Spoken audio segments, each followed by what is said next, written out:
पुराण कहता है ब्रह्मा ने पृथ्वी रची, वो उसकी बेटी थी, फिर उस पर मोहित हो गया, अपनी बेटी पर उसके पीछे दौड़ने लगा। बेटी घबरा गई, घबरा के गाय हो गई, वो बैल हो गया। ब्रह्मा, मगर ये कितनी ही भद्दी लगती हो, अश्लील भी लगती हो, पर बड़ी मूल्यवान है कथा। और हिंदुओं ने बड़ी हिम्मत की, उन्होंने इसकी फिक्र नहीं की कि लोग क्या कहेंगे कि ये पुराण कथा, ये धर्मशास्त्र, ये तुम क्या कह रहे हो, लेकिन सत्य को कहने की बड़ी हिम्मत की। आज के हिंदू बहुत कमजोर और कायर हो गए, वो बात और है, लेकिन कभी बड़ी हिम्मतवर कौम थी। जरा सोचो, भगवान ने पृथ्वी पैदा की तो निश्चित ही जिसने पैदा की वो पिता हो गया, बेटी हो गई पृथ्वी, और वो बेटी पे आकर्षित हो गया, इतनी सुंदर थी। वो दौड़ने लगा उसके पीछे, बेटी स्वभावतः घबरा गई, बाप को दौड़ते देखे तो वो बेचैन हो गई, उसने घबरा के रूप बदल लिया, वो गाय हो गई तो वो बैल हो गया। बैल नहीं, सांड, क्योंकि बैल तो बहुत बाद में आए। वो घबरा के बदलती गई, हथनी हो गई तो वो हाथी हो गया। हिंदू कहते इसी तरह पूरी सृष्टि पैदा हुई, क्योंकि वो बेटी घबराती गई, रूप बदलती गई, और बाप भी अपना रूप बदल के नए रूप में फिर काम वासना से भरता हुआ दौड़ने लगा। सारी दुनिया में सभी समाजों ने अब तक कहता हूं, कहना चाहिए 2 सप्ताह पहले तक नियम रखा है कि बाप और बेटी का संबंध न हो। ये संबंध सबसे बड़ा पाप समझा है। 2 सप्ताह पहले तक कहता हूं, क्योंकि 2 सप्ताह पहले स्वीडन की सरकार ने एक नियम पारित किया कि इसको अब गैर कानूनी नहीं समझा जा सकता। बाप भी अगर बेटी से संबंध बनाए या बेटी बाप से संबंध बनाए तो इसको कोई अब अदालत में नहीं ला सकता। ये गैर कानूनी अपराध नहीं है। क्यों सारे समाजों ने ये बात रखी कि बाप और बेटी का संबंध या बेटे और मां का संबंध? जरूर खतरा वहां है। अगर संबंध पर बहुत रोक ना हो तो संबंध हो जाएगा, इसका डर है। जहां डर है वहीं रोक है। साधारणतः हम सोचेंगे ये बात ही सोचने जैसे नहीं, बाप और बेटी का संबंध, लेकिन जब ब्रह्मा और उसकी बेटी का हो गया तो हिंदू जानते ये हो सकता है। जब बेटी बड़ी होती तो बाप को फिर अपनी पत्नी उसमें दिखाई पड़ती, वैसी जैसी उसकी पत्नी युवा थी जब वो उसे विवाह लाया था। सारी वासना फिर प्रज्वलित होती। वो तो इतने संस्कारों के कारण रुकावट पड़ती, इतने संस्कार हमने खड़े कर दिए, इतनी धारणा हमने पैदा कर दी कि पाप है। ये पाप की बात इतनी गहरी बिठा दी, और संस्कार सदियों पुराना है कि बाप के मन में उठे भी तो वो खुद ही को घृणा करेगा कि मैंने क्या सोचा, ये बात मेरे मन में कैसी उठी, मैं महापापी हूं। वो पश्चाताप करेगा, उपवास रखेगा, मंदिर जाएगा, कुछ करके इंतजाम करेगा, अपने को प्रक्षालित करेगा। लेकिन ये बात उठ सकती अगर बिल्कुल प्राकृतिक हो और कोई रुकावट न डाली गई हो, तो जैसा पशुओं में उठती वैसे ही पुरुष में भी, मनुष्यों में भी उठेगी। मां जब अपने बेटे को जवान होते देखती तो उसे याद आते हैं वे दिन जब उसका पति भी जवान था, और ऐसा ही तो लगता था। ठीक उसका पति जैसे फिर लौट आया, लौटा भी है। आखिर बेटा उसके पति का ही रूप है। खतरा है, डर है। स्वीडन ने यह खतरा हटाया। यह मनुष्य जाति के इतिहास में क्रांतिकारी क्षण हो सकता है। आज इसका इतिहास नहीं लिखा जा सकता, लेकिन हजारों साल बाद आदमी इस स्वीडन में जो नियम बना, इसके बाद अब वही नहीं हो सकेगा जो इसके पहले था। मनुष्य का इतिहास इस नियम से विभाजित होगा। बड़ा क्रांतिकारी कदम है, बड़ा हैरान करने वाला कदम है। बुद्ध कहते हैं ईश्वर ने बनाया, लेकिन वेद कहते हैं ईश्वर के मन में कामना पैदा हुई कि मैं रचूं, मैं संसार रचूं। रचने की वासना जगी। तो बुद्ध की बात बड़ी साफ है। वो कहते हैं वासना फिर परमात्मा से बड़ी हुई। वासना ने परमात्मा को आंदोलित किया। परमात्मा भी वासना से ही चला। कामना हुई कि रचूं, वासना हुई कि बनाऊं, फैलाऊं, माया का जाल उठाऊं। तो फिर ये जो वासना ने परमात्मा तक को अनुप्रेरित किया और चलाया, वो बड़ी हो गई। इसलिए बुद्ध कहते हैं परमात्मा को छोड़ो, जिसने परमात्मा को चलाया वही तुम्हें भी चला रही है, उससे ही निपट लो। इसलिए बुद्ध पुराण शास्त्र में जब बुद्ध ज्ञान को उपलब्ध होते हैं तो ब्रह्मा विष्णु महेश भी उनके चरणों में आते हैं। यह भी एक बड़ी अनूठी घटना है। हिंदू इससे बहुत नाराज हुए ये कहानी गढ़ने से कि ये क्या कहानी गढ़ी कि बुद्ध के चरणों में ब्रह्मा विष्णु महेश आते हैं। ब्रह्मा उनके चरणों में सिर रखता है और कहता है आप बुद्धत्व को उपलब्ध हो गए, हमें भी ज्ञान दें। परमात्मा बुद्ध के चरणों में आके मांगता है ज्ञान दें। ये बात लेकिन महत्वपूर्ण है। ये कहानी बिल्कुल ठीक है, होना ही ये चाहिए, क्योंकि ब्रह्मा भी तो उसी वासना से पीड़ित है जिससे बुद्ध पीड़ित थे, और बुद्ध उस वासना से मुक्त हो गए जिससे ब्रह्मा अभी मुक्त नहीं हुआ है। तो ब्रह्मा को चरणों में आना चाहिए, बिल्कुल ठीक है, स्वाभाविक है। कथा से चोट नहीं लगनी चाहिए, कथा बड़ी सूचक है। हे घर के बनाने वाले, मैंने तुझे देख लिया, अब फिर तुम घर ना बना सकोगे। जिसने देख लिया तृष्णा को, बस मुक्त हो गया। देखने में मुक्ति है, दर्शन में मुक्ति है, दृष्टा होने में मुक्ति है।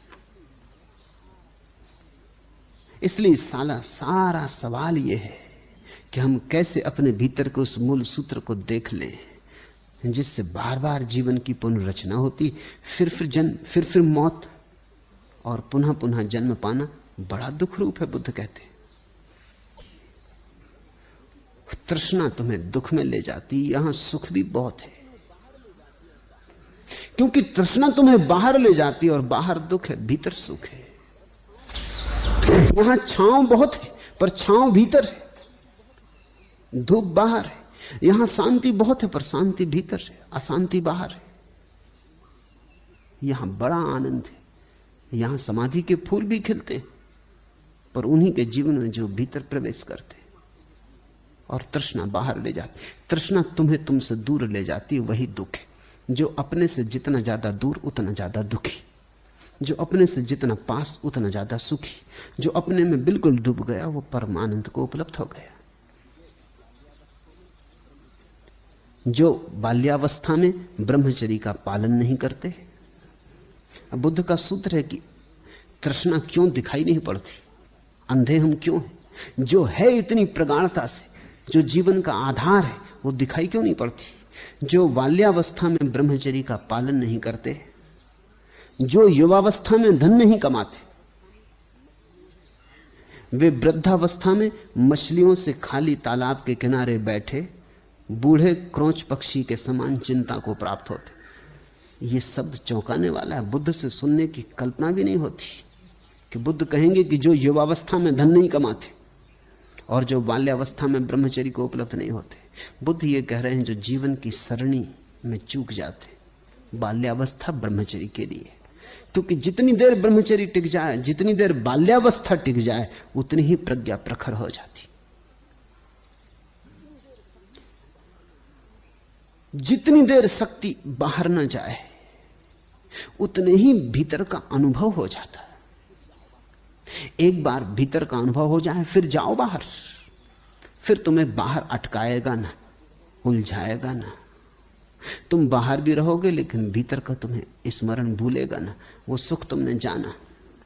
ये बड़ी सोचने जैसी बात है। भारत के आत्यंतिक खोजों में बड़ी बहुमूल्य खोज है। भारत कहता है पहले तुम भीतर का सुख जान लो, फिर जाओ बाहर, सब फीका फीका रहेगा। अगर भीतर का सुख जाने बिना बाहर चले गए तो चूके, फिर बाहर का सुख ही एकमात्र सुख मालूम होगा और दुख ही दुख पाओगे, और तुम्हें भीतर से तुलना करने का कोई उपाय नहीं। तुमने अपना घर तो कभी जाना ही नहीं, तुम उससे तो अनजाने ही बाहर निकल आए, बेहोशी बाहर निकल आए। अब तुम खोजते फिरोगे छांव, पराये घरों में, पराये छप्परों के नीचे से भगाए जाओगे, हटाए जाओगे। तुम जानते नहीं कि अपना भी घर है एक, और उसे तुम अपने भीतर लिए हो। वहां जाने के लिए कुछ भी नहीं करना, बस आंख बंद करनी। वहां जाने के लिए कुछ भी नहीं करना, बस ना करने का थोड़ा उपाय करना। वहां जाने के लिए कुछ भी नहीं करना, थोड़े द्वार दरवाजे बाहर के बंद करने, ऊर्जा को भीतर प्रवाहित होने देना। इसलिए हमने ये चेष्टा की थी इस देश में, अनूठा प्रयोग था, कभी पृथ्वी पर कहीं और किया नहीं गया। और भारत भी करके उसे भटक गया, चूक गया, किया फिर भूल गया। प्रयोग बड़ा बहुमूल्य था। वो प्रयोग यह था कि हर बच्चा ब्रह्मचर्य का अनुभव कर ले। 14 साल तक ब्रह्मचर्य का अनुभव नहीं हो सकता। बच्चा ब्रह्मचारी होता है, लेकिन अभी काम वासना नहीं उठी, इसलिए ब्रह्मचर्य का अनुभव नहीं हो सकता। अनुभव तो विपरीत में होता है। काले ब्लैक बोर्ड पर सफेद रेखा खींचनी पड़ती, तब दिखाई पड़ती। 14 साल तक सभी बच्चे ब्रह्मचारी हैं, लेकिन वो ब्रह्मचर्य अबोध है। 14 और 28 के बीच में ब्रह्मचर्य हो तो अनुभव होगा, क्योंकि तब वासना खींचेगी बाहर और ऊर्जा को भीतर रखने की साधना चलेगी, तो अनुभव होगा। वासना के विपरीत, वासना के आकर्षण के विपरीत, वासना की काली तख्ती पर जब सफेद रेखा की तरह ब्रह्मचर्य प्रकट होगा तो बोधपूर्वक अनुभव होगा। 14 साल तक सभी बच्चे ब्रह्मचारी हैं। उस ब्रह्मचर्य का कोई पता नहीं, वो बेहोश है।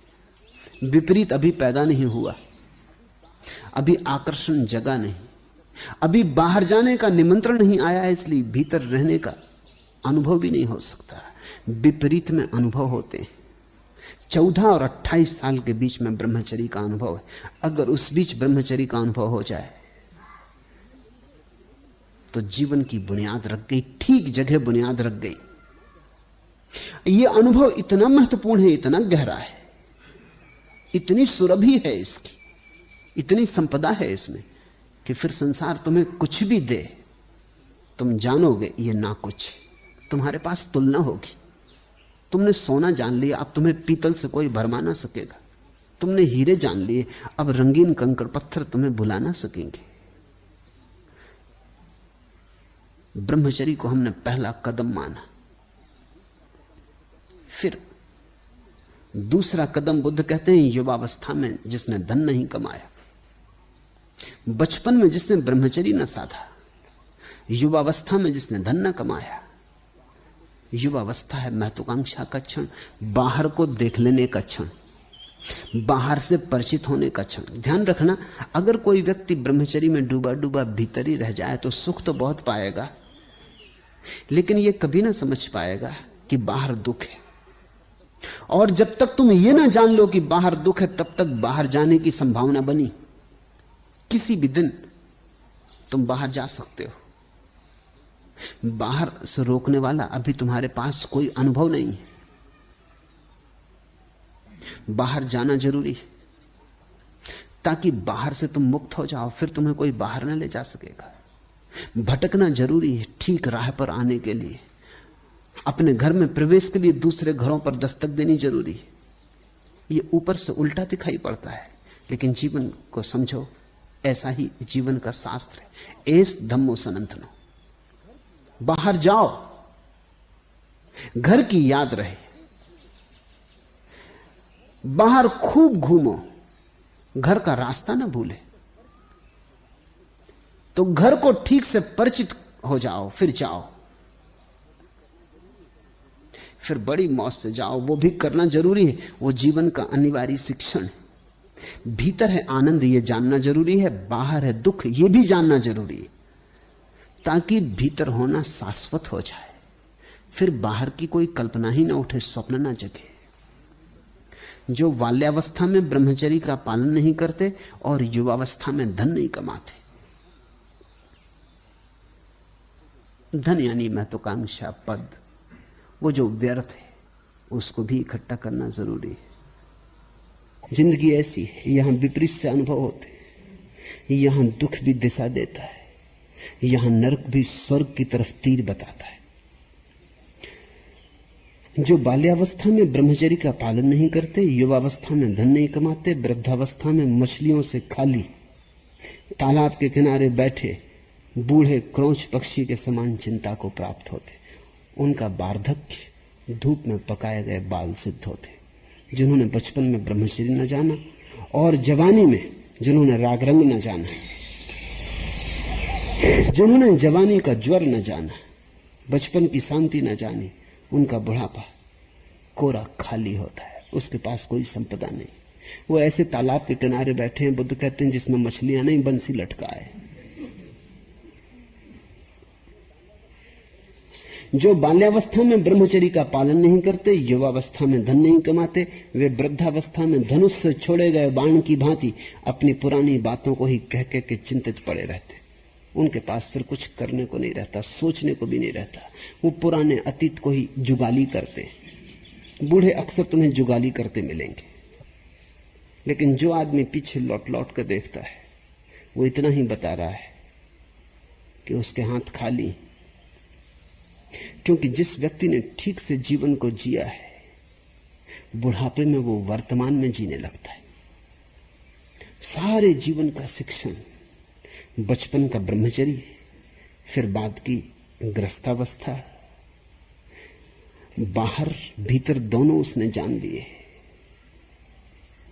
अब जानने को कुछ भी ना बचा। व्यर्थ को उसने व्यर्थ की तरह जान लिया, सार्थक को सार्थक की तरह जान लिया। तो बूढ़े में एक गरिमा प्रकट होती। बुद्ध कहते हैं, समस्त बुद्ध पुरुष यही कहते हैं कि अगर ठीक निशाने पर पहुंचना हो तो बचपन से ही यात्रा ठीक दिशा में चल पड़नी चाहिए। यहां एक एक कदम सुनियोजित होना चाहिए। बचपन ब्रह्मचर्य का, स्वयं को जानने का, फिर जवानी घर बसाने की, गह कारक को पहचानने की, तृष्णा में फैलने की, मगर भूलने की नहीं, तृष्णा में दूर तक जाने की, मगर अपने भीतर से जड़ें न उखड़ जाएं, केंद्रित रहते हुए दूर तक परिधि को फैलाने की, महत्वाकांक्षा को दूर तक दौड़ाने की, उड़ना दूर तक। जैसे कबूतर उड़ जाते लेकिन लौट लौट आते, अपने घर पर वापस आ जाते। फैलाना दूर तक अपना जाल, क्योंकि वह भी जरूरी है, अन्यथा पीछे पछताओगे जब शक्ति ना रहेगी। जब शक्ति है तब फैला लेना, ताकि फैलाने से भी छुटकारा हो जाए, ताकि तुम जान लो सब व्यर्थ है। जवानी व्यर्थ को जानने का अवसर है। फिर वानप्रस्थ, जब तुम व्यर्थ को जानने लगो तो फैलाए जाल को समेटने लगना, जैसे मछुआ जाल को समेटता है या दुकानदार अपनी दुकान को समेटता है। सांझ हो गई, बाजार उजड़ने लगा, लोग जाने लगे। वानप्रस्थ है समेटना, जो फैलाया था जवानी में उसे वानप्रस्थ में समेट लेना। फिर है सन्यास, सन्यास है घर वापस लौट आना। फिर उसी जगह जहां बचपन में थे, वो पुनर्जन्म है। इसी को जीसस ने कहा है, केवल वे ही जो बच्चों की भांति हैं स्वर्ग के राज्य में प्रवेश कर सकेंगे।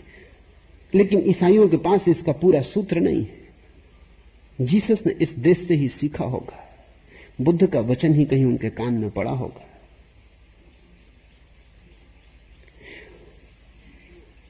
फिर ब्रह्मचर्य, सन्यास। ब्रह्मचर्य से शुरुआत, ब्रह्मचर्य पर अंत, वर्तुल पूरा हुआ, यात्रा संपूर्ण हुई।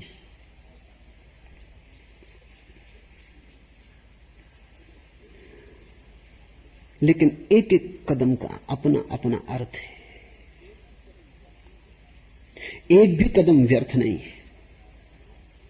यह दूसरी बात है कि अगर कोई बहुत मेधावान व्यक्ति हो तो इन कदमों को जल्दी उठा लेगा। कोई जरूरत नहीं कि 25-25 साल के ही हो, यह तो औसत बात है। अगर मेधावान व्यक्ति हो तो 33 साल में सब कदम उठा लिए। शंकराचार्य ने 9 वर्ष में संन्यास ले लिया। जहां 75 साल में घटना घटती, वो 9 वर्ष में घट गई। मानसिक उम्र बड़ी गहरी है, प्रज्ञा बड़ी प्रखर है। बुद्ध जवान थे तब संन्यास्त हो गए। आंखें बड़ी पैनी रही होंगी।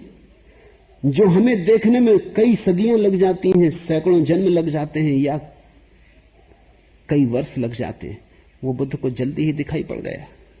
तुमने भी देखा है मरते लोगों को, रोज मरकट कोई जाता है, लेकिन बुद्ध ने एक बार देखा, बात खत्म हो गई। कहते हैं बस एक बार ही देखा, मुर्दे को देखा, बात खत्म हो गई।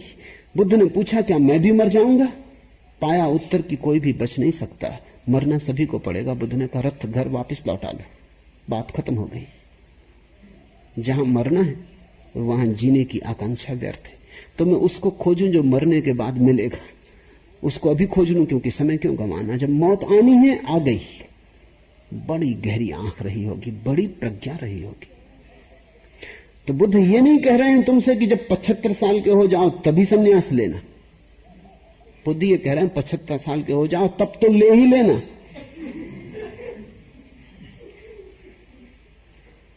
बुद्ध तो ये कह रहे हैं जब तुम्हारे पास आंख आ जाए तब ले लेना। जिसके पास तीव्र प्रतिभा है वो थोड़े ही अनुभवों से सीख जाता है। एक संभोग से सीख जाता है कि संभोग व्यर्थ है। एक पद पे पहुंच के जान जाता है कि पद व्यर्थ है। लाख रुपए कमा लिए, समझ लिया, हो गया, खत्म। 1000 रुपए कमा के भी समझ लेता है खत्म। अगर प्रज्ञा बहुत प्रखर हो, एक पैसा भी हाथ में रख के समझ लेता है मिट्टी, बात खत्म हो गई। प्रज्ञा की प्रखरता पर निर्भर होता, नहीं तो 10 करोड़ भी इकट्ठे कर लो क्या फर्क पड़ता है। बचकाना मन कहे चला जाता, थोड़ा और, क्या पता 10 करोड़ और 1 रुपए पे सुख मिलता हो, क्या पता। एक कदम और, थोड़े और चलो, अभी तो जवान हो, अभी तो शक्ति पास, थोड़े और दौड़ लो, फिर तो मरना ही है। इतनी जल्दी क्या छोड़ना। तृष्णा दौड़ाए लिए चली जाती, और इस जगत में जहां तृष्णा दौड़ाती वहां दूसरे से तो परिचय मुश्किल ही है, अपने से ही परिचय नहीं हो पाता। यहां कौन तुम्हें पहचान सकता, तुम ही अपने को नहीं पहचानते।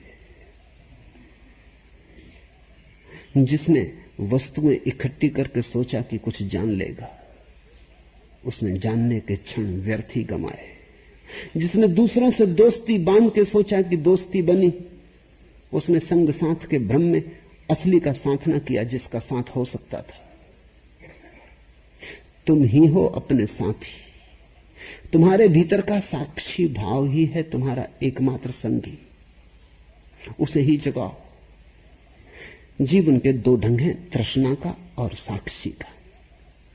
या तो सोए सोए जियो, तब तृष्णा तुम्हारी गर्दन को पकड़े रहती, या जागो, होश संभालो, आंखें खोलो, प्रज्ञा को निखारो, साक्षी बनो। जो भी करो देखते हुए करो, श्वास भी चले तो देखते हुए चले, हाथ भी हिले तो देखते हुए हिले।